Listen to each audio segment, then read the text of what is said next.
ஓப்பனாக பேசணும். அப்புறம் அசிங்கமாயிடும். அப்புறம் சினிமாவில் என்னென்ன சீன் போட்டா உன் தொண்டை உன் கண்ணுக்கு கூட குப்பை மாதிரி தூக்கி ஓங்கி பலாறு ஒரு அரை விட்டுக்கோனா அவனை பவுன்சர் ஆகுது கியூன்சர் ஆகுது.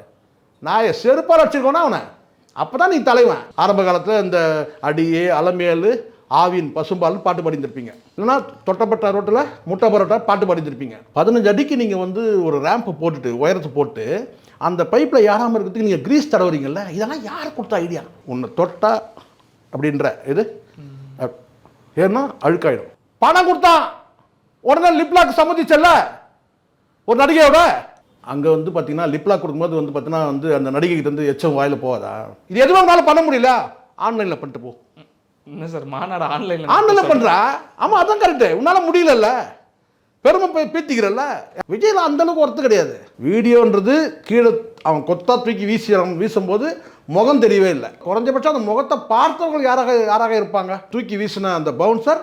இன்னொன்று வந்து அவர் விஜய் நோக்கி போகிறதால விஜய் பார்த்துருப்பார். விஜய் ஏதாவது ஸ்டேட்மெண்ட் கொடுத்தாரா? அவ்வளோதான். நமக்கு தேவை அது கிடையாது. இவன் அந்த என்ன அவனை தான் தூக்கி வீசுனது உண்மையா? வீசுனது உண்மை. தூக்கி வீசுனது கிடையாது, அது வந்து ஃபேக்கு.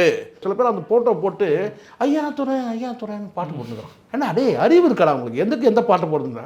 அட குறைஞ்சபட்சம் பார்த்தீங்கன்னா இந்த சம்பவத்தை நான் கண்டிக்கிறேங்க. நான் வந்து இது இந்த தவறுக்கு நான் வருத்தம் தெரிவிக்கிறேன். ஒரு வார்த்தை சொன்னா இது வரைக்கும் நீங்கள் என்னென்ன ஆராய்ச்சிக்கு போயிட்டீங்க? நீங்கள் அரசியலில் இதெல்லாம் சர்வ சாதாரணமாப்பா.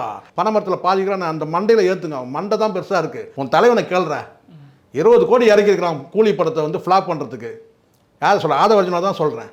நான் ஒன்றும் கிடையாது. இதெல்லாம் ஓவர். இதெல்லாம் முதல்ல உங்களுக்கு அதிகாரமே கிடையாது. இந்த பவுன்சருக்கெல்லாம் துப்பாக்கி குண்டு கிட்ட அதெல்லாம் கிடையாது. கவர்மெண்ட்டை கொடுக்குறது வேற. இங்கே மோடியோட நீ ஆளு நீ நான் கேட்குறேன். சும்மா ரொம்ப சீன் ஒரு சூட்கேஸ் அதில் ஒன்றும் இருக்காது. 2-3 கட்சிப்பு இருக்கும், ஒன்றா டிஷ்யூ பேப்பர் இருக்கும், அவ்வளோதான். அடே நீங்கள் வேற ஒன்று. சர்வதேச அச்சுறுத்தல் இருக்கவங்களுக்கு தான் இந்த மாதிரி பண்ணுவாங்க சார். அந்த அளவுக்குலாம் ஒர்த்து கிடையாது சார் இங்கே. சார் வணக்கம் சார். வணக்கம் சார். வணக்கம் சார். விஜய் மாநாடு நடந்து முடிஞ்சும் இன்றைக்கும் அந்த ஒரு சர்ச்சையிலே தான் தொடர்ந்துட்டு இருக்குது அந்த மாநாடு. என்னென்னா அங்கே விஜய் அந்த ரேம்ப் வாக் பண்ணும்பொழுது ரசிகர்கள் அவரை பார்க்கணும் அப்படின்னு சொல்லி அளவுக்கு மீறி அன்பை தெரிவிக்க அவர்கிட்ட போகிறாங்க. அப்போ போகும்பொழுது பவுன்சர்கள் தூக்கி வீசுகிறாங்க. ஆடு மாடை தூக்கி வீசுகிற மாதிரி தூக்கி வீசுகிறாங்க. அது ஒரு புறம் இருக்கட்டும். ஆனால் அந்த இதில் இருக்கிறவங்க என்னென்னா அந்த வீடியோவில் இருக்கிறவன் என்ன தான் தூக்கி வீசினாங்க, இன்னொருத்தவங்க சொல்கிறேன் என்ன தான் தூக்கி வீசினாங்க, இவங்க தான் எங்கள் அம்மா அப்படின்ற மாதிரி மாறி மாறி 2 பேரும் இப்போ மாறி பேட்டி கொடுத்துட்டு வராங்க. ஒருத்தவங்க எஸ்பி ஆஃபீஸில் போயிட்டு புகார் கொடுத்துருக்குறாங்க. இன்னொருத்தவங்க என்ன சொல்கிறாங்க, நான் தான் அதில் இருந்தேன், விஜயோட பேரை புகழுக்கு களங்கம் விளைவிக்காதீங்க அப்படின்ற மாதிரியான ஒரு தரப்பு பேசுது. இது இங்கே என்ன தான் சார் நடக்குது? யார் இயக்குறா இவங்க 2 பேரையுமே? சார் நம்ம அந்த காணொலியில் பார்க்கும்போது நம்ம ஒரு பார்வையாளர் தான். அந்த காணொலியில் நம்ம பார்க்கும்போது கிளியராக பேசுகிறேன் நான், நல்லா புரிஞ்சுங்க. சொல்லுங்கள். காணொலியில் பார்க்கும்போது நம்ம முகம் தெரியல. ஆனால் இந்த 2 பேருமே சொன்னதை நம்ம எடுத்துக்கூடிய வெறும் முகம் தெரியல, வெறும் பின்பக்கம் தான் தெரியுது. அந்த பவுன்சரோட முகம் கூட தெரியுது, நம்ம க்ளோஸ் பண்ணால் தெரிஞ்சிடலாம். ஆனால் கடைசி வரைக்கும் அந்த காணொலியில் வந்து பார்த்தீங்கன்னா நம்ம வந்து அந்த நபருடைய முகம் தெரியவே இல்லை. சரிங்களா? ஆனால் ஒருத்தவன் வந்து வீடியோ ஆதாரம் கொடுக்குறாங்க. இருங்க வீடியோ சார் வீடியோ ஆதாரம் வந்து பார்த்தீங்கன்னா 2 பேருமே நீங்கள் நான் சொல்லக்கூடிய நீங்கள் மற்ற ஆதாரம் எது வேணால் நீங்கள் காட்டுங்க. அங்கே விழும்போது காட்டுற காட்சியில் வந்து பார்த்தீங்கன்னா முகம் தெரியல, அவ்வளோதான் நமக்கு. அதுக்கப்புறம் வீடியோ ஆதாரத்தில் நான் போய் கலந்துக்கிட்டேன்னு சொல்லிட்டு நீங்கள் வந்து அது ஃபேக்காக ரெடி பண்ண முடியும். ஒருத்தர் வந்து அந்த மாநாட்டிலே இருக்கிற மாதிரி சுற்றுற மாதிரி சொல்லி காட்டுறதெல்லாம் அதெல்லாம் வந்து நிறைய பண்ணலாம். அதெல்லாம் வந்து அது வீடியோ கிடையாது. வீடியோன்றது கீழே அவன் கொத்தா தூக்கி வீசும்போது முகம் தெரியவே இல்லை. அப்போது முகத்தை பார்த்தவங்க குறைஞ்சபட்சம் அந்த முகத்தை பார்த்தவங்க யாராக இருப்பாங்க? 2 பேர் கண்டிப்பாக பார்த்துருப்பாங்க. அந்த தூக்கி வீசின அந்த பவுன்சர். இன்னொன்று வந்து அவர் விஜய் நோக்கி போகிறதால விஜய் பார்த்துருப்பார். விஜய் ஏதாவது ஸ்டேட்மெண்ட் கொடுத்தாரா? இல்லை, இது வரைக்கும் இல்லை. அவர் மீது வழக்கே பதிவுப்பட்டிருக்கு, ஆனால் இது வரைக்கும் கொடுக்கல. வழக்கே பதிவு பண்ணியாச்சு சார். ஏன் விஜய் சொல்லவே இல்லை? இவன் இல்லை இவன் தான் ஏன் சொல்லுங்கள்.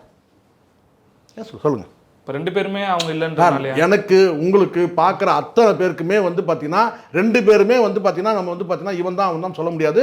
காரணம் என்னன்னு கேட்டால் வந்து நம்ம பார்க்குறது லாங் ஷாட்டு, அவர் தூக்கி போடுறது நம்ம பார்க்குறோம், அவ்வளோதான். பின்பக்கம் தான் பார்க்குறது, முகத்தை ஒருபோதும் முகத்தை பார்க்கவே இல்லை, யாருமே பார்க்கவே இல்லை. பார்த்தது அங்கே 2 பேர் தான் பார்த்துருக்கிறதுக்கான வாய்ப்பு இருக்குது. ஒருத்தர் வந்து தூக்கி வீசின பவுன்சர், கூட இருக்கவங்க பார்த்துக்கலாம், அது வேறு. அந்த மற்ற பவுன்சர் நான் சொல்கிறேன். ஆனால் பார்த்தது வந்து கண்டிப்பாக வந்து பவுன்சர் பார்த்துக்கலாம், அல்லது விஜய் பார்த்துக்கணும். விஜய் தரப்புலேருந்து ஏதாவது பேசினாங்களா? இது வரைக்கும் வழக்கு பதிவு பண்ணியாச்சு. வழக்கு பதிவு பண்ண வரைக்கும் கட்டினா இந்த பையன் கிடையாது, இந்த பையன் தான், இந்த பையன் கிடையாது, இந்த பையன் தான் சொன்னாரா? சொல்லலைல்ல, அவ்வளோதான்.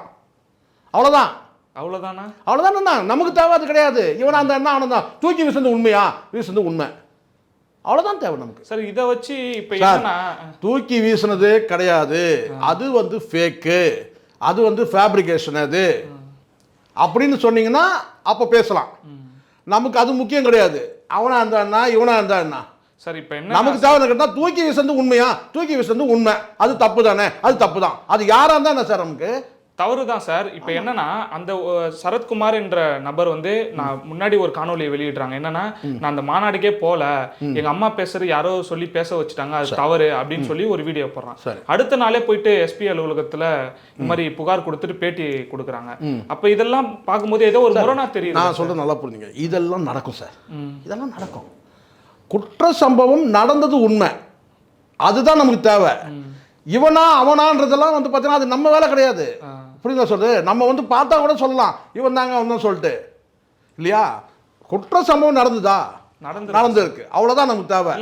அதில் வந்து இந்த மாதிரியான வந்து நடக்கிறதுக்கு வாய்ப்பு இருக்கு. இவர் இல்லை அவர், அவர் இல்லை இவர், இது மாதிரி வந்து பார்த்தீங்கன்னா வந்து ஃபேக்கான நபர்கள் இது மாதிரி பண்ணுறது, இதெல்லாம் நிறைய அது நடந்திருக்கலாம். நான் சொல்லலை எனக்கு இவன் கிடையாதுங்க, அவனா கூட இருக்கலாம், அவன் கிடையாது, நமக்கு அது தெரியாது. ஆனால் சம்பவம் நடந்தது. அந்த சம்பவத்துக்கான அடிப்படை காரணம் என்ன? அதுக்கு காரணம் விஜய் தானே. அந்த ரேம்ப் வாக்குன்னு ஒன்று இல்லைன்னா ஒன்றுமே இல்லையே. அதை நம்ம எப்படி சார் விஜய் மேலே நேரடியாக குற்றச்சாட்டு அவர் மேலே எப்படி சார் வைக்க முடியும்? ஏன்னா அவர் போறாரு, நீண்ட தூரம் ரசிகர்கள் இருக்கிறாங்க, நம்மளை கிட்ட வரைக்கும் பார்க்கணும், நம்மளும் ரசிகர்களை போய் பார்க்கணுன்ற எண்ணத்தில் அவர் போட்டிருக்காரு. மக்களோட மக்களாக நம்ம போனால் நீங்கள் என்ன செஞ்சுன்னு கேட்டிங்கன்னா, அந்த ரேம்ப் ஃபுல்லாக வழிநடுக்க வந்து பார்த்தீங்கன்னா வந்து பவுன்சர் 20 பேர் போட்டிங்க இல்லையா, ஒரு 500 பேர் போட்டுருணும். இந்த சைடில் ஒரு 150 பேர், இந்த சைடில் ஒரு 150 பேர், நடுவில் போட்டு ஒரு 500 பேரை நீங்கள் பவுன்சரை போட்டிருந்தீங்கன்னா அப்போ வந்து பார்த்தீங்கன்னா யாரும் ஏறதுக்கான வாய்ப்பே இருக்காது. நீங்கள் வந்து இவ்வளோ பெரிய கூட்டத்தில் வந்து நீங்கள் வந்து ஒரு முழுக்க நல்லா தெரியும், நம்ம வந்து பார்க்கறதுக்கு முன்னடிப்பாங்க, இதெல்லாம் கடந்த காலத்தில் நடந்திருக்கு, சரிங்களா? அப்போது இந்த இடத்துல வந்து அடிப்படையிலேயே நீங்கள் வந்து ரேம்ப்ன்ற சிஸ்டமே வந்து நான் இங்கே தான் பார்க்குறேன். இதுக்கு முன்னாடி எங்கேயும் உலக அளவில் எந்த தலைவருக்கும் இந்த மாதிரி வந்து ரேம்ப் வந்து போட்டதே கிடையாது. எல்லாமே ஒன்லி ஸ்டேஜ் தான். ஸ்டேஜ் கூட நடுவில் போடுவாங்க, சுற்றி மக்கள் இருப்பாங்க. அந்த ஸ்டேஜில் நான் பார்த்துருக்கேன். நடுவில் ஸ்டேஜ் இருக்கும் சார், அதை சுற்றி மக்கள் இருப்பாங்க. ஓகே, அவங்க எந்த பக்கம் போகிறது கூட வந்து வழி வந்து பார்த்தீங்கன்னா கிடைக்காம போயிடும். அப்படிலாம் நடந்திருக்கு. ஒரு ஸ்டேஜ், பெரிய ஸ்டேஜ் போட்டு ஒட்டுமொத்த மக்கள் அதில் உட்கார நிற்க வைக்கிறதுன்னு ஒன்று இருக்குது. ஆனால் நீங்கள் அடிப்படையில் நீங்கள் பண்ணது எல்லாமே தப்பு தான் சார், தப்பு தான். நீங்கள் வந்து மேல்கூரை இல்லாமல் வந்து இந்த இவங்க மட்டும் இல்லை, யார் பண்ணாலும் தப்பு, அது எந்த கட்சி பண்ணாலும் தப்பு. மேல்கூரை இல்லாமல் நீங்கள் வந்து அந்த ஒரு கொட்டடி மாதிரி வந்து அட்டி போட்டு அந்த மக்களை ஆடு மாடு மாதிரி நீங்கள் நிற்க வைக்கிறீங்க பார்த்தீங்கன்னா, அதுவே அடிப்படையில் தப்பு. அதான் நீங்கள் ரேம்ப் சிஸ்டம்ன்றது வந்து பார்த்தீங்கன்னா நீங்கள் அது தப்புன்றது. அதில் நீங்கள் அந்த பயணப்பட வேண்டிய அவசியம் இல்லையா. நீங்கள் எங்கே இருந்தாலும் உங்கள் பார்வை போக சார், டிஜிட்டல் வடிவத்தை கொண்டு போங்க, டிவி போடுங்க, ஒரு 10 இடத்துல டிவி போடுங்க, வழி நடுக்க கூட நீங்கள் டிவி போடுங்க, டிவியில் பார்க்கட்டும், மக்கள் பார்க்கட்டும். நீங்கள் வந்து 250 ஏக்கர் இருந்தால் 500 ஏக்கரில் 250 ஏக்கர்னு நீங்கள் டிசைட் பண்ணிவிட்டு நீங்கள் வந்து பார்த்தீங்கன்னா அந்த நீள் வாக்கில் போடுங்க, இன்னும் கூட வந்து பார்த்தீங்கன்னா இடத்த எடுங்க. ரேம்ப் சிஸ்டம் பண்ணது தப்பு. அப்போ இந்த வந்து பார்த்தீங்கன்னா ஒருத்தன் தாண்டி வரேன்னு கேட்டால் அவனை தூக்கி வீசினது தான். இப்போ நான் கேட்குறேன், எத்தனை பேர் வந்து பார்த்தாங்க விஜயை? எல்லாரும் தூக்கி வீசப்பட்டாங்களா? இல்லை, இந்த மாதிரி அந்த பர்டிகுலர் அந்த பவுன்சர் அந்த இந்த பையனை தூக்கி வீசணும் நம்ம பார்த்தோம். மற்றவங்க எல்லாருமே வந்து லாவகமாக தடுக்கிறது நம்ம பார்க்குறோம். அணைச்சி வந்து பார்த்தீங்கன்னா அவங்க அப்புறப்படுத்துறாங்க, இதெல்லாம் பார்த்தோம். அந்த பவுன்சர் வந்து பார்த்தீங்கன்னா அலட்சியமாக தூக்கி வீசுறதும், அதை நீங்கள் கண்டிக்காமல் வந்து விஜய் போகிறதும் இல்லை. அப்போவே அவர் வேணாம் சார், சார் இது எல்லாரும் சொல்லுது கேட்டிங்கன்னா, இப்போ சில பேர் அந்த ஃபோட்டோ போட்டு ஐயா துறைன்னு பாட்டு போட்டுக்கிறோம்.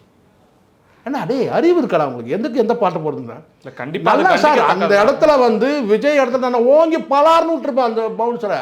விஜய் இடத்துல நான் சில பேர் பவுன்சர் வந்து எவ்வளோ பெரிய இது உங்கள் உடம்பு இருக்குமே, ஏய் அப்புறம் என்ன சொல்லுவேன், அடிக்கிறதுக்கு வலிமை தேவையில்ல, மனசில் தைரியம் தான் போதும். ஓங்கி பலார்னு விட்டுருப்பான் அவனை, யார அந்த பவுன்சரை.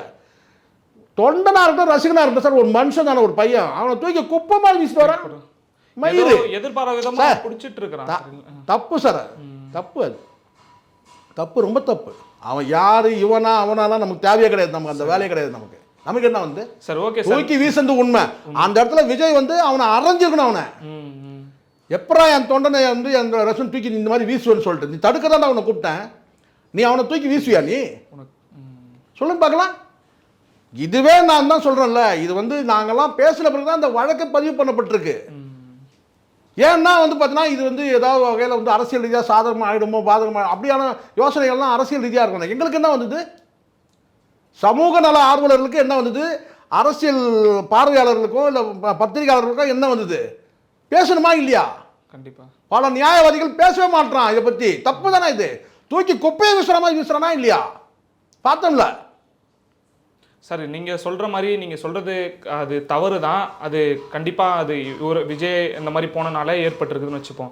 இப்போ என்னன்னா, அந்த சட்டை போட்டுக்கிட்டே அதே கோடு போட்ட சட்டை வெள்ளை சட்டை போட்டுக்கிட்டே வந்து 2 பேருமே வீடியோ போடுறாங்க. இன்னொன்று இல்லை முகமே தெரியாத போது சட்டை ஒரே டிசைன் நீங்க பாத்தீங்களா? இல்ல இன்னைக்கு அந்த மாதிரி கொண்டு வராங்க. நான் என்னோட கேள்வி என்னன்னா, இப்போ 2 பேரும் இதே மாதிரி சட்டையை போட்டுக்கிட்டு நான் தான் வராங்க. இந்த சரத்குமாரோட அம்மா ஒரு பக்கம் பேசுறாங்க. சரத்குமார் கூட வரவங்க யாருன்னு பார்த்தீங்கன்னா அங்க இருக்கக்கூடிய லோக்கல் கட்சி ஆளுங்க வந்து அந்த கட்சி துண்டை போட்டுக்கிட்டே பேட்டி கொடுக்குறாங்க. அப்ப வந்து ஏதோ ஒரு ஆதாயத்துக்காக ஒரு டீம் இயக்குதுன்ற மாதிரி ரொம்ப உங்களுக்கு வந்து சொல்றாங்க. நேர்மையா சொல்றேன், கலைஞரை கைது செய்யறாங்க. கலைஞரை நள்ளிரவில் கைது செய்யறாங்க. உங்களுக்கு தெரியல, பார்த்தீங்களா இல்லையா? கைது செய்தாங்க. கைது செய்த சம்பவம் வந்து உண்மை தானே? ஆமாம். நீதிமன்றமே கிடையாது, நள்ளிரவில் போய் அவரை போய் கைது செய்யணும். அவர் வந்து பார்த்தீங்கன்னா வந்து அது அரசியல் பழிவாங்க உள்நோக்கம் தான். நள்ளிரவில் எதுக்காக போய் கைது செய்யணும், ஓடக்கூடியவரா? நீதிமன்றம் அப்போ கேட்டுட்டார். அவர் வந்து போய் கொண்டு போய் நீதிமன்றத்தில் நிற்க வைக்கும்போது அப்போ பல கேள்விகள் வந்து நீதியரசர் கேட்டார். என்னன்னு கேட்டால், எப்படி வந்து இது வந்து அவர்னா ஓடக்கூடியவரா, எப்படி ஒரு முன்னாள் முதலமைச்சர் நள்ளிரவில் போய் கைது செய்யணுங்கிறது பல கேள்விகள்லாம் கேட்டாங்க. அந்த சம்பவத்தை நீங்கள் பார்த்துருப்பீங்க, இப்போ கூட இருக்குது, நீங்கள் எடுத்து பார்த்தீங்கன்னா தெரியும். அதில் வந்து பார்த்தீங்கன்னா கலைஞரை கைது செய்யும்போது காவல்துறை வந்து கைது செய்வாங்க. அது கைது செய்வாங்க. கைது செய்ய காப்பாற்றுங்கன்னு ஒரு குரல் வரும். காப்பாற்றுங்க, ஐயோ கொல்றாங்களேன்னு சொல்லி ஒரு சவுண்டு வரும். அன்னைக்கு அது உண்மையிலே வந்து பார்த்தீங்கன்னா கலைஞர் குரல் நீங்கள் நினைக்கிறீங்களா? பல தகவல் வந்தது, அது வந்து கலைஞர் குரலே கிடையாது. ஐயோ கொல்றாங்களே காப்பாத்துங்கப்பா கொல்றாங்களேன்னு சொல்றது வந்து பார்த்தீங்கன்னா அந்த தள்ளுமுள்ளு நடந்தது உண்மை, அந்த கைது சம்பவம் நடந்தது உண்மை, எல்லாம் உண்மை. ஆனால் அந்த பேக் வாய்ஸ் வந்து பார்த்தீங்கன்னா அது வந்து ஃபேப்ரிகேட்டட். அது சார் இப்படி அப்படி ஒரு செய்தி வந்தது சார், அப்படி ஒரு செய்தி வந்தது. இப்போ சம்பவம் உண்மையானதுதான் முக்கியம். காப்பாற்றுங்க, அது கலைஞர் குரலா அல்லது வந்து பார்த்தீங்கன்னா கலைஞருடைய குரல் உங்களுக்கு தெரியும், கரகரப்பான குரல். ஆனால் அது பின்னாடி இருந்து கொடுத்ததுக்குன்னா அந்த டைமில் நீங்கள் சொல்கிறது இது வந்து பழைய மேட்டர்னால உங்களுக்கு ஞாபகப்படுத்துகிறேன். அந்த டைமில் அப்படி பேசுனாங்க.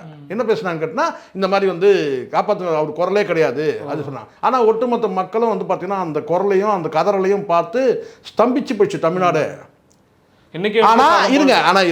ஆனால் வந்து பார்த்தீங்கன்னா அந்த குரல் உண்மையா இல்லையான அந்த கைது சம்பவம் நடந்தது உண்மையா இல்லையா? அந்த கைது நடந்தது உண்மை. அந்த பேக் வாய்ஸ் வேணா அதை சொல்லலாம். இப்போ மியூசிக் கூட கொடுத்துக்கலாம், ஒரு கதிகலங்கிற மாதிரி பயங்கரமான ஒரு மியூசிக் கூட இப்போ கொடுத்துக்கலாம், அந்த சவுண்டே கூட இல்லாமல். அன்னைக்கு வந்து இந்த டெக்னாலஜியில் அன்னைக்கு வந்து அது வந்து இது வந்து கலைஞர் குரல் இல்லைங்க, இவர் காப்பாற்று குரல் கலைஞர் குரலாக இது. ஆனால் அந்த சம்பவம் வந்து பார்த்தீங்கன்னா அவருடைய அந்த ஆவேசமாக அவர் பத்து இது பண்ணது எல்லாமே வந்து பார்க்கறது போது நமக்கு வந்து நெஞ்சை உழுக்கிற மாதிரி இருக்கும். ஒரு வயசான பெரியவர் எல்லாருமே ஒட்டுமொத்தமாக அரசியல் சார்பற்ற அத்தனை பேரும் வந்து கண்டனம் தெரிவித்தாங்க. எப்படி இந்த மாதிரி பண்ணலாம், ஒரு வயசானவரை போயிட்டு கொண்டு போய் இந்த மாதிரி வந்து மிட் நைட்டில் போயிட்டு இப்படி அரெஸ்ட் பண்ணுறாங்க.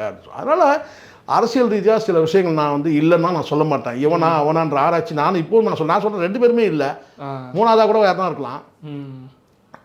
சம்பவம் நடந்தது உண்மையா, தூக்கி வீசுனது உண்மையா, நம்ம அதுக்குள்ளே நம்ம போய் ஆராய வேண்டியது. ஏன்னா விஜய செயலியை இன்னும் சொல்லலை, இவன் இல்லை அவன் எல்லாம் சொல்லியிருக்கணும். கண்டிப்பாக சொல்லியிருக்கணும். குறைஞ்சபட்சம் பார்த்தீங்கன்னா இந்த சம்பவத்தை நான் கண்டிக்கிறேங்க, நான் வந்து இது இந்த தவறுக்கு நான் வருத்தம் தெரிவிக்கிறேன், ஒரு வார்த்தை சொன்னா இது வரைக்கும் நீங்கள் என்னென்ன ஆராய்ச்சிக்கு போயிட்டீங்க? நீங்கள் இல்லை சொல்லுங்க. நீங்கள் ஒரு வார்த்தை வந்து பார்த்தீங்கன்னா இந்த மாதிரி பவுன்சர்கள் நடந்தது நான் வருத்தம் அளிக்குது, ஒரு வார்த்தை அதை விட்டுட்டு 2 தரப்புலையும் நானும் பார்த்து 2 தரப்புலையும் கிடையாது. ஒருத்தன் வந்து நான் இல்லை அவன் இல்லை நான் இல்லை அவன் அப்படிதான் பேசுறவங்க. என்ன அஜய்ன்ற பேசுறவங்க என்னன்னா அவங்க விஜய்க்கு ஆதரவா தான் பேசுறாங்க. அவங்க அம்மாவும் இதே மாதிரி என் பையனை தானே தூக்கி போட்டாங்க. எப்படி பார்த்தாலும் ஒரு விஷயம் நான் சொல்றேன், எப்படி பார்த்தாலும் ஒரு தன் பிள்ளைய வந்து இப்படி தூக்கி வீசுறாங்கன்றத வந்து மனம் கொந்தளிச்சாதான் அவங்க தாய். கண்டிப்பா நான் ஒத்துக்கவே மாட்டேன். அந்த அம்மா பேசும்போது நான் பார்த்தேன், கேட்டேன். ஏதோ அஜய் அம்மா பேசும்போது பார்த்தேன், உண்மையிலே பார்த்தேன். அப்போ இவங்க உண்மையிலே அந்த தாய்லாம் வந்து அவங்களுக்கு என்ன சொல்கிறது, அவங்கள பாராட்டு வந்து சிறந்த தாயின்னு சொல்லிட்டு இந்தியாவில் இல்லை உலகத்திலே சிறந்த தாயின்னு பண்ணணும். ஏன்னா அவங்க வந்து வருத்தப்பட்டதுன்னு கேட்டினா புள்ள வீசி எறிஞ்சது கூட வருத்தப்படல. விஜய் பேர் கெட்டு போகுதே அப்படின்னு சொல்லி அப்போ சொல்லி கொடுத்து பேச வைக்கிறாங்களா? இருக்கலாம். அவங்க சொல்றது வந்து நமக்கு அந்த சந்தேகம் வருதுன்னு கேட்டா தன் பிள்ளை வந்து தூக்கி வீசுறது தப்புங்க, நான் கொடுக்குறேங்க புகார் சொன்னாங்கன்னா இது கரெக்ட். எது அது அவங்க அவங்க ஃபேக்குங்க, என் பிள்ளைகளாம் பாதிக்கப்பட்டிருக்கான், நான் புகார் கொடுக்குறேன்னு சொன்னா பரவாயில்ல. அவர் பாவம் விஜய் பேர் ரொம்ப கெட்டு போகுதுங்க அப்படின்னு வருத்தப்படுறாங்கன்னா இந்த தாய்க்கு வந்து உலகத்திலே மிக சிறந்த தாயின்னு சொல்லி ஒரு பட்டம் ஏதாவது இருக்கா பாருங்க, வேணா கொடுங்க. சார் இப்போ எனக்கு என்ன ஒரு இதுனா, நீங்கள் சொல்கிற மாதிரியே இது கண்டிக்கக்கூடிய சம்பவம், இது ரொம்ப தவறுதான சம்பவம் தான், இந்த மாதிரிலாம் நடந்துருக்கக்கூடாது. இப்போ என்னன்னா இந்த மாதிரி ஒரு சட்டையெல்லாம் வாங்கி கொடுத்துட்டு ஒரு 2 பேரை பேச வச்சுக்கிட்டு இந்த மாதிரியான ஒரு அரசியலை செய்யக்கூடாது. எந்த அளவுக்கு ஒரு கேவலம் என்ன சார் இதெல்லாம் நீங்கள் கேவலம் சொல்கிறீங்க? இதை விட கேவலம்லாம் நடந்திருக்கு. நீங்கள் என்ன நீங்கள் வந்து பேசிட்டு இருக்கீங்க? அரசியலில் இதெல்லாம் சர்வ சாதாரணமாப்பா. இதெல்லாம் நான் தான் சொல்லிட்டேன்ல, அதுக்கு ஒப்பீட்டளவில் சொல்லிட்டேன்ல. கலைஞர் இந்த கைது சம்பவத்திலேயே அந்த காப்பாற்றுங்கன்றதே அது ஃபேக்குன்னு சொல்லி பேசப்பட்ட காலம்லாம் இருக்குது. சம்பவம் நடந்தது உண்மையா, நம்ம இப்போ பார்க்க வேண்டிய சம்பவம் தான். இதெல்லாம் நிறைய நடக்கும் சார். இதெல்லாம் இப்போ நான் தான் சொல்கிறேன். எது இப்போ நீங்கள் வந்து புகார் கொடுத்த வந்து அவங்க வந்து பார்த்தீங்கன்னா வந்து திமுக நம்மளும் வெளிப்படையாக பேசிடுவோம். ஒருத்தர் சொல்கிறான் அந்த மாவட்ட செயலர், இந்த மண்ணாங்கட்டி செயலர், இந்த டிவிக்கல ஏண்டா வந்து உட்காந்து நிருபர் கேட்குறாங்க, இதை வந்து யார் வந்து இது மாதிரி வந்து செய்வாங்கன்னு நீங்கள் நினைக்கிறீங்க? இந்த மாதிரி வந்து ஃபேப்ரிகேட் பண்ணி அதான் அந்த போலியான வந்து ஒரு நபர் வந்து இது யார் பண்ணுறாங்கன்னா அது வந்து நல்ல என்னடா தைரியமாக சொல்லு, யார் பண்ணு? இது திமுக அரசு தாங்க பண்ணுது, திமுக தரப்பில் தாங்க நாங்கள் சந்தேகப்படுறாங்க. எனக்கு நீங்கள் பண்ணது கூட நேரடியாக சொல்லாமல் நான் சொல்கிறேங்க. எனக்கு வந்து பார்த்தீங்கன்னா நான் மாவட்ட செயலர் நான் சொல்கிறேன், இது வந்து திமுக அரசு வந்து சதித்திட்டம் தீட்டுது, இதுக்கு பின்னாடி வந்து பார்த்தீங்கன்னா வந்து சதி அரசியல் இருக்குது, அவங்க வந்து ஃபோர்ஜரியாக வந்து ஃபேக்காக ஒரு பையனை ரெடி பண்ணி இந்த மாதிரி பண்ணுறாங்க, எங்கள் தலைவர் கெட்ட பேர் வரத்துக்கு அப்படி சொல்லாமல் இது யாரோ பண்ணுறாங்க. யாருங்க பண்ணுறாங்க? இது விஜய் அவர்களுக்கு அவங்க கேட்குறாங்க. திமுக அரசு சொன்னா இது விஜய் அவர்களுக்கு யார் வந்து பிடிக்காதவங்களும் அவங்க பண்ணுறாங்க. விஜய் அவர்களுக்கு யார் பிடிக்காதோ அவங்க பண்ணுறாங்க. எங்கள் தலைவருக்கு எதிராக யார் இருப்பாங்க? அதுக்கப்புறம் யார் ஏன்னா சுற்றி வளைக்கிற ஸ்ட்ரைட்டாக சொல்லண்டா திமுக தான் சதி பண்ணுது, எல்லாத்தையும் திமுகன்னு சொல்கிறீங்கல்ல, ஸ்டேஜ்லேயே சொல்கிறீங்க. அதான்னு கேட்டால் மூர்த்தி வந்து இதை பண்ணாரு அதை பண்ணாரு. மூர்த்தி பண்ணாத ஒரே தப்பு என்னன்னு கேட்டிங்கன்னா ஒரு 50 வட்டையில் வந்து பிரியாணி கொண்டு வந்து போட்டுருந்தானா விஜய் பேசும்போது ஏறி இருந்தானா மொத்த கூட்டம் இப்படி திரும்பிட்டு இருக்கும். மூர்த்தி செய்தது அதான் தப்பு, அமைச்சர் மூர்த்தி செய்தது அதான் தப்பு, அதை பண்ணல. ஒரு 200 வட்டைக்கு வந்து பார்த்தீங்கன்னா பிரியாணி வட்டையை கொண்டு வந்து ரோட்டில் இறக்கியிருந்தாங்கன்னா விஜய் வரும்போது மொத்த குடும்பம் திரும்பி இருக்கும். உண்மை இது என்ன சார்? ஒரு மாநாட்டை திசை திருப்பதற்காக ஐடியா நீங்களே கொடுக்குறீங்க. என்னன்னா அங்கே வந்து பேசுகிறேன், உன் சேரை நீயே உடச்சி வந்து பார்த்தீங்கன்னா வந்து ஒரு மாநாட்டையும் ஒரு கூட்டத்தையும் நீங்கள் வரலாறு படைக்கிறீங்க. அவன் சேரை கொடுக்கறதுக்கு பயப்படுறான். இவங்ககிட்ட சேரை கொடுத்துட்டு எதுக்கு நம்ம இவங்ககிட்ட பிச்சை எடுக்கணும் அப்புறம் அப்படின்னு பார்க்குறான். ஒரு சேருக்கு எவ்வளோ தெரியுமா சார்? முதல்ல தெரியுமா உங்களுக்கு எவ்வளோ சார் இருக்கும்? கம்ப்யூட்டர் சேர் எவ்வளோ தெரியுமா? 7 ரூபா. இல்லை அதிகபட்சம் 10 ரூபா. ஒரு சேருக்கு எவ்வளோ? 10 ரூபா. 10 ரூபாய் வந்து 400 ரூபா சேரை கொண்டாந்து போடுறான் அவங்ககிட்ட. புரியுதுங்களா? நீ 10 சேரை ஒடிச்சு உங்ககிட்ட பிச்சை எடுக்கிறதுக்கு வந்து பார்த்தீங்கன்னா புசியானுக்கு பிச்சை எடுக்க நான் தலையெடுத்தா உனக்கு நான் கேட்குறேன். 10 ரூபாய்க்கு போடுறான் சார் ஒரு சேரை, 400 ரூபா சேரை போடுறான். திரும்பி வந்தால் தான் உண்டு. எப்படிப்பட்ட மாநாடும் பார்த்துன்னு கேட்டால் ஏதோ ஒரு 2 சேர் 4 சேர் உடஞ்சுனா பரவாயில்ல, 5000 சேர் உடச்சிங்க 10,000 சேர் உடச்சிங்கன்னு சொல்கிறான். அப்போ எப்படி போடுவான்? அதை சொல்லுவியான்னு கேட்டால் அவன் பேசுகிறான். அந்த ஆதவர்ஜனை பேசுகிறான், எனக்கு இந்த மூர்த்தி அமைச்சர் வந்து எனக்கு இவ்வளோ நெருக்கடி கொடுத்தாருங்க. ஏய் எல்லா காலத்திலும் நடக்கண்டா இது. உன் தலைவனை கேள்ற 20 கோடி இறக்கியிருக்கிறான் கூலி படத்தை வந்து ஃப்ளாப் பண்ணுறதுக்கு. யார் சொல்கிறேன்? ஆதவர்ஜனா தான் சொல்கிறேன். கூலி படத்தை ஃப்ளாப் பண்ணுறதுக்கு எவ்வளோ இறக்கியிருக்கிறான்? எவ்வளோ இறக்கியிருக்கிறான்? அவனுக்கு அந்த ஆதவர்ஜனா இருக்கிறனால அந்த பணமரத்தில் பாதிக்கிறான். அந்த மண்டையில் ஏற்றுங்க, அவன் மண்டை தான் பெருசாக இருக்குது. இதெல்லாம் நடக்கும் அரசியலில். இதெல்லாம் நான் பண்ணாதான்டா அரசியல். ஆளுங்கட்சினா இதெல்லாம் இந்த மாதிரி நெருக்கடிலாம் பண்ணுவாங்க. அதெல்லாம் கடந்து தான் நீங்கள் பண்ணணும். இல்லை அதை மேடையில் சொல்கிறதுல என்ன தவறு சார்? அதுதான் நீ அது சொல்கிறல்ல, நீங்கள் சதி இருக்குன்னு நீ சொல்கிறல, அதை தான் நானும் சொல்கிறேன். அந்த சதியை சரியாக பண்ணல மூர்த்தி, அமைச்சர் மூர்த்தி. ஒரு மூர்த்தி இடத்துல நான் இருந்தேன்னா வந்து பார்த்தீங்கன்னா இந்த மாதிரிலாம் யோசிப்பேன். ஒரு போட்டி அரசியல் வந்துன்னா என்னெல்லாம் பண்ணலான்றது அரசியல் சார். இது அதெல்லாம் யோசிப்பாங்க, அதெல்லாம் பண்ணுவாங்க. அதிமுக வந்து ஒரு பெரிய ஒரு கூட்டத்தை கூட்டி சக்ஸஸ்ஃபுல்லாக இருக்கணும்னா திமுக வந்து அதுக்கு எதிரான என்ன பண்ணுமோ அதெல்லாம் பண்ணும். ஆளுங்கட்சி என்ன பண்ணுவாங்க? இதெல்லாம் நடக்கும் அரசியலில். இதெல்லாம் கடந்தால் தான் அரசியல். இதெல்லாம் ஒரு பெரிய மேட்டராக பேசிக்கணும்னா அனுதாபம் தரத்தோடனா பேசிக்கலாம், அதெல்லாம் சகஜம். நான் தான் சொல்லலை, மூர்த்தி இடத்துல நான் இருந்தேன்னா கேட்டால் ஒரு 300 வட்டையை இறக்கியிருப்பேன், பிரியாணி வட்டையை. போனால் போகுது காசு. இது அத்தனை பேரும் வாங்க மக்களே வந்து சாப்பிட்டு போங்க வாங்கன்னு சொன்னால் விஜய் மேடையில் ஏறும் போது இறக்கியிருப்பேன் 300 வட்டையும் பிரியாணி வட்டையும். ஒரு காக்கா இருந்திருக்காது அங்கே. இந்த ரேம்புக்கு இப்போலாம் ஃப்ரீயாக இருந்திருக்கும், எவனும் தூக்கி போடுற வேலையே இருக்காது. அந்த பவுன்சர்லாம் வந்துட்டு இருப்பாங்க சாப்பிட்றதுக்கு. என்ன சார் கட்டுக்கடங்காத கூட்டம் சார் கட்டுக்கடங்காது இதெல்லாம் வந்து நீங்கள் என்ன நீங்கள் இன்னும் உங்களுக்கு புரியல. உங்களுக்கு கட்டுக்கடங்க கூட அவன் பேசினார் இந்த தேப்பையாக திரும்ப பார்த்தோம்ல நம்ம கும்பலாக அதெல்லாம் சும்மா இதெல்லாம் நம்பி கிடையாது சார். இதெல்லாம் ஓட்ட கிடையாது சார். இதெல்லாம் வந்து எவ்வளோ பேர் 17 வயசு கீழே உங்களுக்கு தெரியுமா? உங்களுக்கு எல்லாம் ஓட்டாது. 17 வயசு லிஸ்ட் எடுத்தீங்கன்னு வச்சுங்களேன், இது பாதி பேர் தர மாட்டாங்க சார். இப்போ அதுதான் சார் திரும்பவும் இந்த விவகாரத்தில் என்னன்னா, இந்த விவகாரத்தில் விஜய் மீது வழக்கும் பதிவு பண்ணியாச்சு. இனிமேல் இதை வச்சுக்கிட்டு என்ன பண்ணலாம்? ஒரு விஷயம் சொல்கிறேன், இந்த பவுன்சர் இனிமேல் நான் முதல்ல ஒரு விஷயம் சொல்கிறேன். இதெல்லாம் வந்து சகஜமான விஷயம். அதாவது என்ன சகஜமான விஷயம் எதை சொல்கிறேன்னு கேட்டிங்கன்னா, எனக்கு இதுக்கு அனுமதி கொடுக்கல, அதுக்கு அனுமதி கொடுக்கல, சேர் கொடுக்கல, அது கொடுக்க தடுத்துட்டாங்க, இது மிரட்டிட்டாங்க, போயிட்டாங்க, வந்துட்டாங்க, இதெல்லாம் சகஜம் சார். கடந்த காலத்தில் உங்களுக்கு அதிமுகவோ திமுகவோ அரசை வந்து கண்டித்து வந்து டி ராஜேந்தர் வந்து அரசியல் கட்சி லட்சிய திமுக வச்சுருக்காருல, அவர் வந்து கெஸ்ட் ஹவுஸ் தெரியும்னு நினைக்கிறேன் உங்களுக்கு. எங்கே தமிழ்நாடு கவர்மெண்ட் கெஸ்ட் ஹவுஸ் தெரியும்ல, ட்ரிப்ளிகேனில் இருக்குல்ல, அங்கே வந்து பார்த்தீங்கன்னா வந்து உண்ணாவிரதம் இருக்கிறாரு. யார் இதெல்லாம் பாவம் இவனுக்கு விஜய்க்கு தெரியாது. இதெல்லாம் வந்து அந்த பையனுக்கு கூட தெரியாது. யார் இந்த ஆதவர்ஜனா இருக்கானே அதெல்லாம் அனுபவசாலிகள் வச்சானா அவங்களாம் சொல்லுவாங்க, அதெல்லாம் தெரியாது. ஆட்சியை கண்டித்து திமுகவா அதிமுகன்றது சரியா தெரியல, ஆட்சியை கண்டித்து வந்து உண்ணாவிரதம் இருக்கிறார். யாரு தெரியும் வந்து அறப்போராட்டத்திலே ரொம்ப உன்னதமான போராட்டம் உண்ணாவிரத போராட்டம் தான். எதிர்க்க பந்தல் போட்டு உண்ணும் விரதம் போராட்டம் பண்ணாங்க. யார் பண்ணது? ஆட்சிக்கு ஆதரவானவங்க. அது திமுக ஆட்சி அதிமுக தெரியாதனால நான் சொல்றேன். கொஞ்சம் குழப்பம் இருக்கு, கன்ஃபியூஷனாக நம்ம பேசக்கூடாது. ஆனால் ஆட்சிக்கு வந்து ஆதரவாக வந்து ஒரு டீம் வந்து உண்ணும் விரதம் போராட்டம் பண்ணாங்க. எப்படி பண்ணாங்க கேட்டீங்கன்னா உங்களுக்கு தெரியும். யாருன்னா குறிப்பிட்ட சில பேர் என்னால் சொல்ல முடியும். இந்த அண்ணன் ராதாரவி இவங்கெல்லாம் சேர்ந்து ஒரு பெரிய டீம் வந்து கேட்டினா டி ராஜேந்திரன் உண்ணாவிரத போராட்டம் பண்ணும்போது எதிர்க்க பந்தலை போட்டு அனுமதி கொடுத்து உண்ணும் விரதம் போராட்டம் பண்ணாங்க. மணக்க பிரியாணி, எல்லா விதமான நான்வெஜ் ஐட்டங்கள் எல்லாம் போட்டு அங்கேயே தட்டு போட்டு உண்ணு விரதம் வந்துக்கிட்டே இருக்கும். எதெல்லாம் இருக்கோ ஐட்டங்கள்லாம் அப்படியே தொடச்ச உண்ணு விரதம்னா தெரியும் இல்லையா? உண்ணாவிரதம்னா ஒரு நாள் முழுவதும் சாப்பிடாம இருக்குது, உண்ணு விரதம்னா ஒரு நாள் முழுவதும் சாப்பிட்றது. இதெல்லாம் கடந்த காலத்தில் நடந்திருக்கு தமிழ்நாடு அரசியலில். இது எவ்வளோ பெரிய வந்து ஒரு அவலமான விஷயம் இல்லை இது. உண்ணாவிரதம் போராட்டம் பண்ணும்போது அதுக்கு எதிர்க்க பந்தல் போட்டு உண்ணாவிரத போராட்டம் நடத்தும் போது அதுக்கு எதிர்ப்பு போட்டு உண்ணாவிரத போராட்டம் பண்ணுவாங்க, உண்ணும் போராட்டம் பண்ணாங்க. இதெல்லாம் வந்து அனுபவம் இல்லை. இந்த இடத்துல நான் ரஜினிகாந்த் அவருடைய அந்த வார்த்தையை நான் தவிர்க்க முடியாமல் நான் சொல்கிறேன். நீங்கள் 1000 போட்டியாக நினைச்சாலும் சரி, நீங்கள் என்ன வேணால் சொல்லுங்கள், the world great super star, அதில் எந்த மாற்றமும் கிடையாது. நீங்கள் என்ன வேணால் சொல்லுங்கள், நீங்கள் வந்து மிஸ்டர் வந்து சிவாஜிராவ் கேக்வாட் மராட்டி என்கிற என்ன வேணால் நீங்கள் சொல்லுங்கள். ஆனால் இந்த ரஜினிகாந்த் வந்து ஒரு மாமனிதன் கிட்ட இருந்து ஒரு வார்த்தை என்னன்னு கேட்டிங்கன்னா, அரசியலில் அனுபவம் வேணும் சொன்னாரா இல்லையா? இப்போ தான் சொன்னார். யாருக்கு சொன்னார்? அது உங்கள்கிட்ட நேரடியாக சொன்னால் நீ கேட்க மாட்டேன், அதெல்லாம் பொதுவில் சொல்கிறாரு. நீ என்ன வேணால் போட்டியாக நீங்கள் எடுத்துக்கன்னு கேட்டால் ரஜினிக்கு வந்து வேற வந்து மாற்றே கிடையாது சார். ரஜினி எல்லாருக்கும் அனுபவம் உடனே கிடைச்சிருப்பாரு, அதே மாதிரி விஜய்க்கு கிடைக்கும். நம்ம அனுபவம் நல்லா புரிஞ்சுங்க, பட்டு தெரிஞ்சுக்கல, பார்த்து தெரிஞ்சுக்கிறதும் அனுபவம் தான். நீங்கள் கேட்ட கேள்வி பதில் உடனே சொல்லிடுறேன். இது பார்த்து தெரிஞ்சுக்கிறதும் அனுபவம் தான். இதெல்லாம் வந்து கடந்த காலத்தில் டி ராஜேந்தர் எப்படி விழுந்தாருன்னு எடுத்தீங்கன்னா இதெல்லாம் இந்த வரலாறுலாம் அப்போ நீங்கள் எங்கே இருந்திருப்பீங்க? நான் இந்த உண்ணாவிரதம் போராட்டம் பண்ணும்போது நீங்கள் எங்கே இருந்திருப்பீங்க சொல்லுங்க பார்க்கலாம். நீங்கள் பூவை உனக்கு அதெல்லாம் முன்னாடி ஏதாவது இது ஆரம்ப காலத்தில் இந்த அடியே அலமேலு ஆவின் பசும்பால் பாட்டு பாடிந்திருப்பீங்க. அப்போ இது இந்த உண்ணாவிரதம் போராட்டம் நடக்கும்போது நீங்கள் என்ன வந்திருப்பீங்க? விஜய் என்ன பண்ணியிருப்பாரு? அடியே இல்லைன்னா தொட்டப்பட்ட ரோட்டில் முட்டை பரோட்டா பாட்டு பாடிந்திருப்பீங்க. நான் சொல்றதில்ல, இதெல்லாம் வந்து கூர்ந்து கவனிச்சனாலும் நான் சொல்கிறேன். அனுபவம் இல்லை என்பது உண்மை. ரஜினிகாந்த் அவர்கள் சொன்னது உண்மை.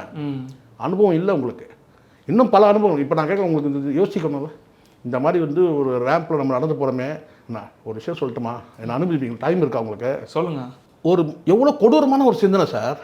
15 அடிக்கு நீங்கள் வந்து ஒரு ரேம்பை போட்டுட்டு உயரத்தை போட்டு அந்த பைப்பில் ஏறாமல் இருக்கிறதுக்கு நீங்கள் கிரீஸ் தடவுறீங்கல்ல, இதெல்லாம் யார் கொடுத்த ஐடியா?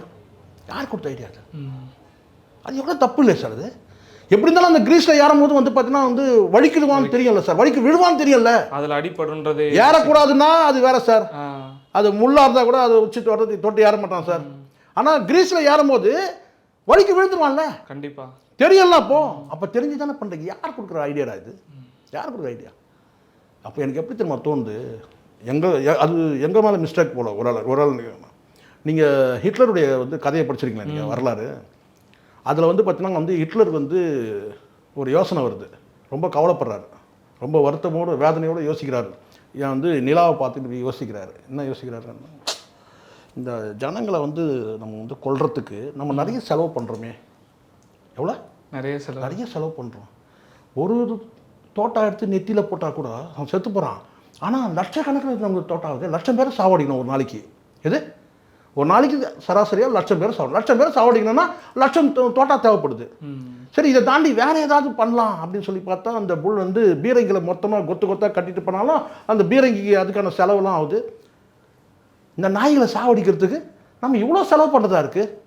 அப்போ பெரிய ஒரு கான்ஃபரன்ஸ் மீட்டிங்லாம் போகிறாங்க. இப்போ எப்படி புஷியானந்து ஆதவர்ஜனா மீட்டிங் போகிறாங்க இல்லையா, கிரீஸ் தரணும்னு சொல்லிட்டு, அந்த மாதிரி வந்து பார்த்தா பல வெண்ணெய் வெட்டிகள்லாம் வந்து இவன் முன்னாடி உட்காந்து, யார் முன்னாடி உட்காந்துன்னா வந்து எப்படி விஜய் முன்னாடி உட்காந்து இந்த வெண்ணெய் வெட்டிகள்லாம் வந்து கிரீஸ் தரலாம், ஆயில் தரலாம், ஆசிட் ஊற்றலாம்னு அந்த மாதிரி கேட்டால் அவங்க யோசிக்கிறாங்க. என்னன்னு கேட்டால் ஹிட்லர் தலைமையில்.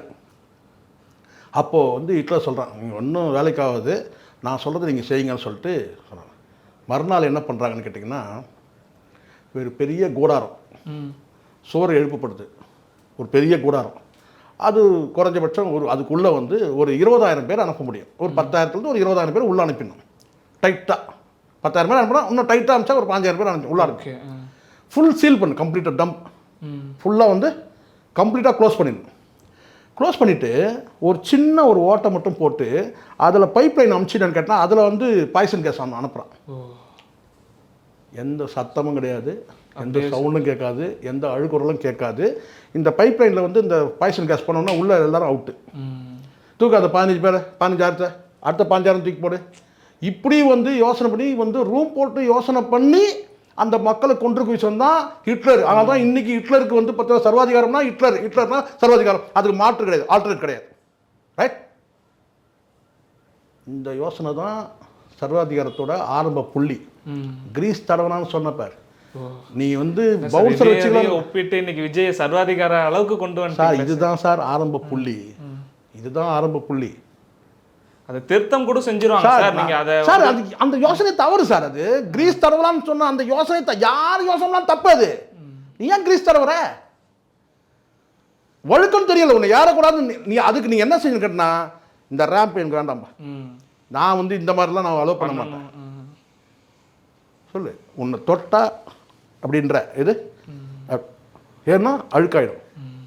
அதானே சொல்லுங்க சார். நீங்கள் உன்னை தொடக்கூடாது, தொடர்ந்து அப்படி இப்படின்ற இது யாரும் அப்படி தானே வந்துட்டு இருக்கிறா. நீங்கள் உங்கள் ஆக்ஷன்லாம் நீ பார்த்தல. நான் கேட்குறேன் சார். அவர் சார் அச்சப்படுறாரு சார். சார் அச்சப்படுறது நான் சொல்கிறேன் சார். இங்கே ஒரு மனிதர் வந்து நான் சொல்கிறேன் சார், சார் எம்ஜிஆர்லாம் வந்து உங்களுக்கு தெரியாது, மோர் மார்க்கெட் எரிஞ்சு போச்சு. எம்ஜிஆர் வந்தார், எல்லாம் கரியோட மக்கள் இருக்கிறாங்க, தன்னோட உடைமைகள்லாம் எரிஞ்சு போச்சுன்னு சொல்லிட்டு ஓடி வந்து எம்ஜிஆரை கட்டி பிடிச்சாங்க. சட்டையெல்லாம் அழுக்காகுது, மொத்தம் கரியாகுது சட்டையெல்லாம். அதுக்கு என்ன பண்ணீங்க சொல்லுங்கள்? இதெல்லாம் சகஜம் சார். இதெல்லாம் இது தலைவனாயிட்டனா இதெல்லாம் நீ அனுபவிக்கணும்டா. வேர்வையோட ஓடி வருவான், கட்டி பிடிப்பான், ஐயோ வேர்வை நாத்தடிக்க சொல்லுவியா நீ? பணம் கொடுத்தான் உடனே லிப்லாக் சம்மதிச்சல்ல ஒரு நடிகையோட. அது படம் அது வேற சார். அதை எடுத்துட்டு வந்து இங்கே ஒப்பிட்டு பேசுறது. அங்கே வந்து பார்த்தீங்கன்னா லிப்லாக் கொடுக்கும்போது வந்து பார்த்தீங்கன்னா வந்து அந்த நடிகைகிட்ட வந்து எச்சம் வாயில் போகாதா? ஓப்பனாக பேசணும். அப்புறம் அசிங்கமாயிடும். அப்புறம் ஒழுங்காக கரெக்டாக வந்து புரிஞ்சுட்டு பேசுங்க. ஒரு லிப்லாக் கொடுக்கும்போது வந்து பார்த்தீங்கன்னா வந்து எச்ச போகாது. அப்போ பணம் கொடுத்தா அது மட்டும் சம்மதிக்கிறல்ல. சாதாரண உன் தொண்டை ரசிகன் வந்து உன்னை ஓடி வந்து கட்டி பிடிச்சாக்கா அவன் வேறு வந்து உடம்புல ஒட்டிக்குமானுங்க. பாதுகாப்பு அவனுக்கு அந்த எண்ணத்தில் தான் பாதுகாப்பு வச்சிருக்காங்க. நான் சொல்கிறது ஒரே வார்த்தை, எதுக்கு உனக்கு ஃபஸ்ட்டு நான் எந்த தலைவன் நீ சொன்ன தலைவன்லாம் லிஸ்ட் எடு வாங்க. நீ சொன்ன தலைவன்லாம் லிஸ்ட் எடு. எம்ஜிஆர் பவுன்சர் வச்சுட்டாரா? விஜயகாந்த் பவுன்சர் வச்சுட்டாரா? விஜயகாந்தே பவுன்சர்ரா. இது தூக்கி சொல்கிறேன். எதிரிகள் வந்தா, ஒருவேளை எதிரிகள் வந்தா அவங்கள தூக்கி வீசக்கூடியதுக்கு விஜயகாந்தாலே முடியும், உன்னால் முடியல. அப்போ நீயே ஒரு கற்பனை பண்ணிக்கிற. ஆனால் அங்கே தூக்கி வீசது யார்? அப்பாவி தொண்டனை, அப்பாவி ரசிகனை.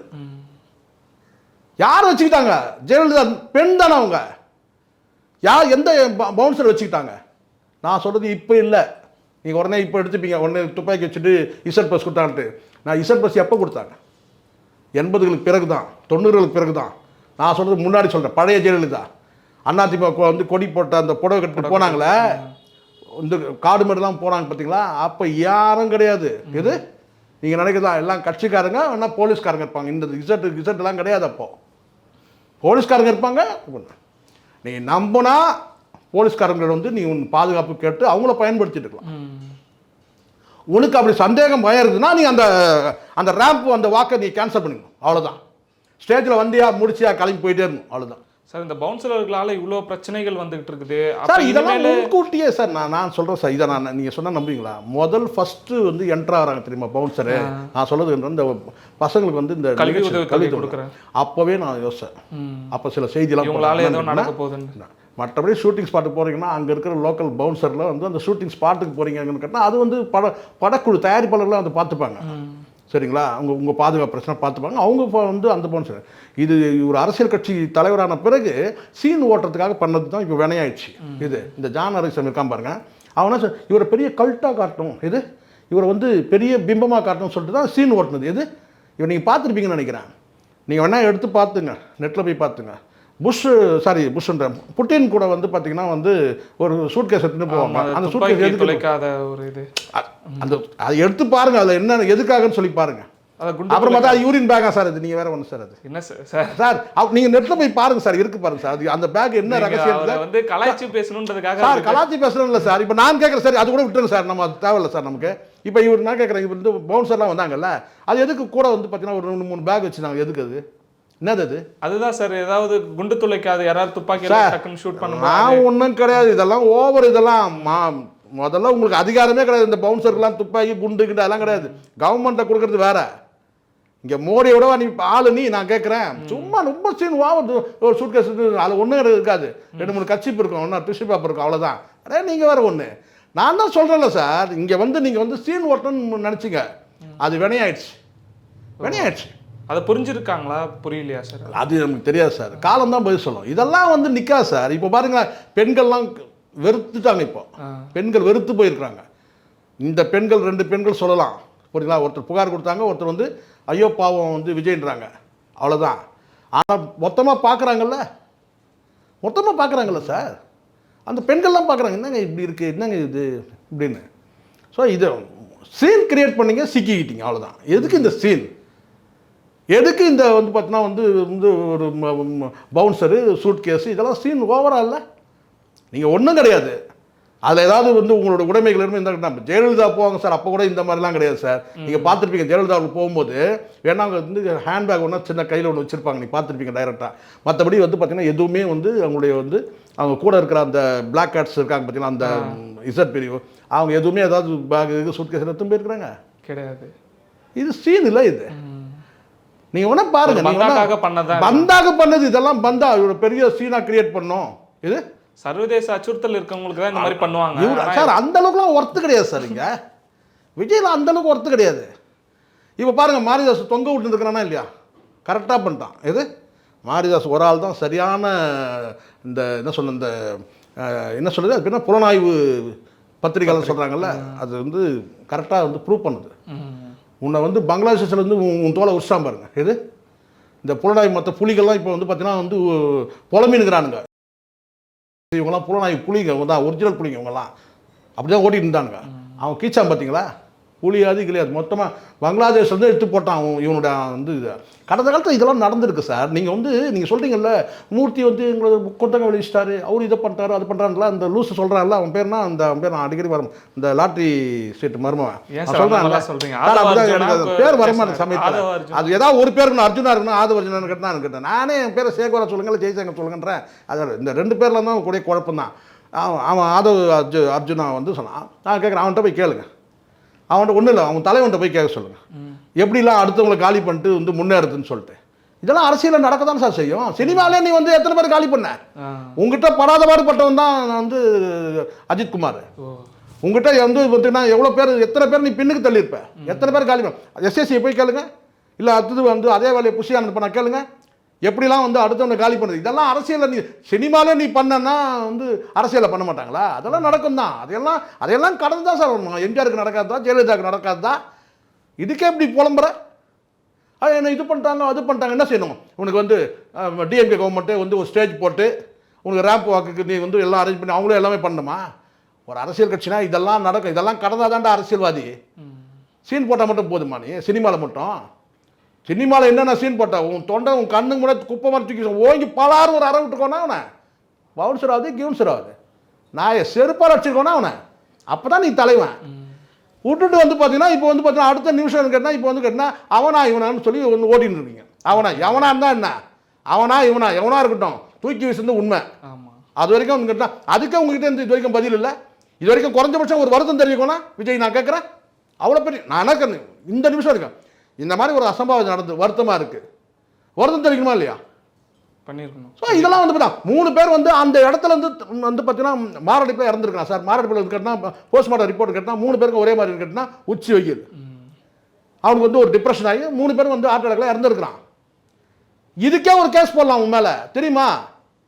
நீங்கள் மற்றது ஆக்சிடென்ட் விட்டுருங்க, எலக்ட்ரிக் பவர் ஆச்சு, வந்து பைக் ஆக்சிடென்ட் ஆச்சு, இதெல்லாம் விட்டுருங்க. ஆனால் 3 பேர் அந்த பந்தல்லே வந்து இறந்து போயிருக்கிறான். அதுக்கு காரணம் யார்?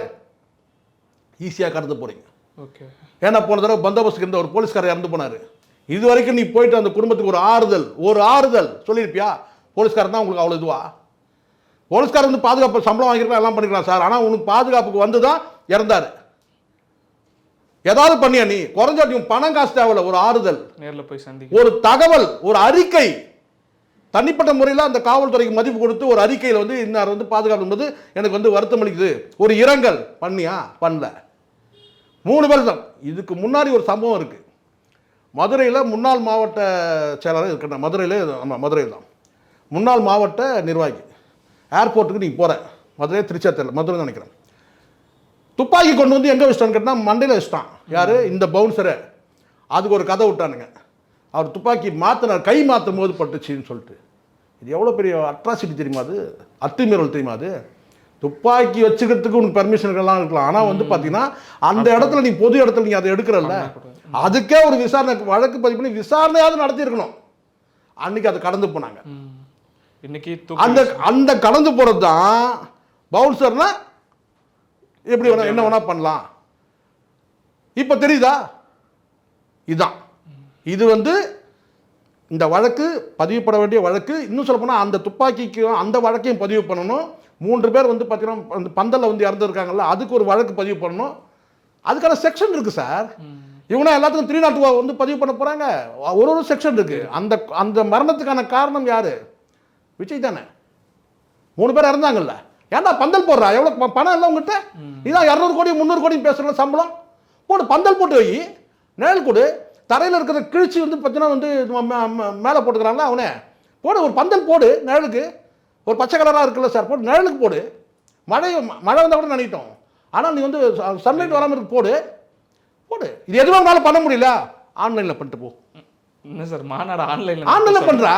ஆமாம், அதான் கரெக்டு. உன்னால் முடியலல்ல, பெருமை பீத்திக்கிறல்ல. 200 வந்து 200 ஏக்கரு 250 ஏக்கரு இவ்வளோ மக்கள் வந்தாங்க, 10 லட்சம் வந்தாங்க, 20 லட்சம் வந்தாங்கன்னு சொல்கிறாரு, பெருமை அடிச்சுக்கிறல்ல. பாதுகாக்கணும்ல சார். இப்போ 3 பேர் செத்து போயிட்டாங்க சார். அந்த 3 பேருக்கு வந்து பார்த்தீங்கன்னா பெற்றவங்களுக்கு புள்ள இல்லை, பொண்டாட்டி வந்து புருஷன் கிடையாது, பிள்ளைங்களுக்கு அப்பா கிடையாது, யார் இருப்பாங்க சொல்லுங்க? அந்த குடும்பத்துக்கு கடைசி வரைக்கும் யாரு பொறுப்பு வேணா உனக்கு? பெருமையா 3 பேர் செத்துட்டா, நான் 5 பேர் செத்துட்டா உனக்கு? அதோட கொடுமை நான் கேட்டால் இவ்வளோ நடந்திருக்கு, கொடிக்கம்மா விழுந்துருக்கு போய் அவங்க அப்பா கிட்ட போய் சொன்னான். அவங்க அப்பா ஒரு வார்த்தை சொன்னாங்க, அவங்க அப்பா அம்மாவும் இந்த மாதிரி கொடிக்கம்மா விழுந்துருச்சு, அபசக்கனமாக ஃபீல் பண்ணுறேன் அப்படின்னு சொன்னபோது அவங்க நல்ல ஒரு வார்த்தை சொன்னாராம். எப்படிப்பட்ட அப்பா? விடுப்பா, திருஷ்டி கழிஞ்சிச்சுன்னு நினச்சிக்கோ. எவ்வளோ பெரிய வார்த்தை இது. அங்கே யாராவது உயிர் போயிருந்ததுன்னா என்ன சார்? சப்போஸ் உயிர் போயிருந்தானா திருஷ்டி கழிஞ்சிச்சுன்னு நினச்சிக்கோ. இது எப்படி இருக்குது? அப்போது ஒரு 3 பேர் செத்ததும் திருஷ்டி கழிஞ்சிச்சா? அப்படி ஆயிடுதில்ல சார், தப்பு இல்லை. அப்போ என்ன மாதிரி மனநிலை புரியுதுங்களா? இன்னொரு வந்து ஒரு தீய சக்தி தமிழ்நாட்டை ஆள துடிக்குது, எச்சரிக்கையாக இருக்கும், அவ்வளோதான். ஓகே, உங்களுக்கோ இல்லை எனக்கோ நமக்கு நேரம் இருந்ததுன்னா விஜயோட பிராண்டை கிழிக்கிறது தான் முழு நேர வேலையாக இருக்கணும். பல்வேறு கருத்துக்களை பகிர்ந்திருக்கீங்க, மிக்க நன்றி. நன்றி, வணக்கம்.